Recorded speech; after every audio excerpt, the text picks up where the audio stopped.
it seems that there's more of a groundswell now for LeBron to be MVP of the association. Where do you stand on that subject right now?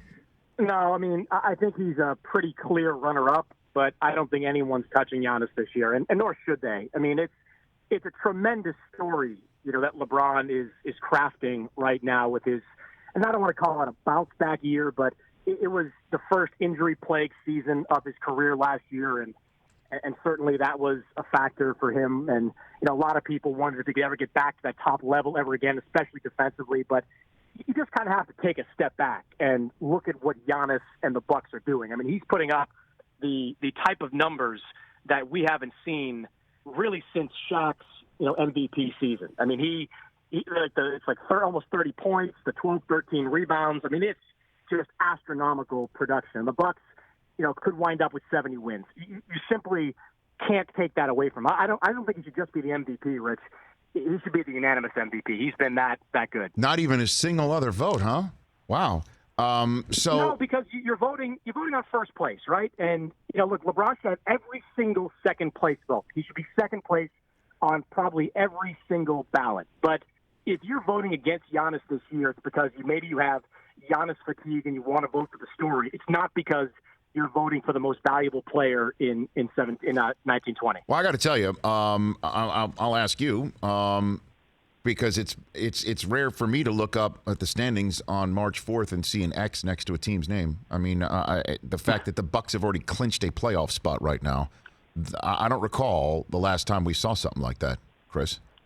Yeah, it's certain. Look, it's a testament to the Bucks, and it's an equal testament to just how crappy the bottom of the Eastern Conference is. I mean, it's easy to clinch a playoff spot when I think the 8th seed has 27 wins right now and is 6-7 games under 500 at this moment. So they're having a great year. But, if Golden State from a couple of years ago played in the East, they probably would have had the same type of clinching situation. Chris Mannix here on the Rich Eisen Show. Okay, so what else other than MVP, and can the Lakers do it?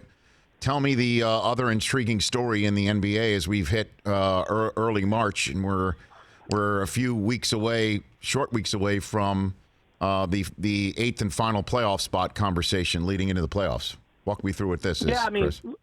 I mean, look, the biggest story to me is, can anyone challenge Milwaukee in the East? And it's gotten interesting over the last couple of weeks with the way Boston has played, last night notwithstanding, and Toronto's just continued, success despite not having Kawhi Leonard. I mean, the Raptors, Rich, they clearly believe that they can win this year, because if they didn't, they would have traded Marc Gasol or Serge Ibaka. I mean, both these guys had significant value. They were expiring contracts. At the very least, the Raptors probably could have gotten back a draft pick in return, but they kept that duo intact largely because they want to be able to challenge the size of Milwaukee in a conference final situation.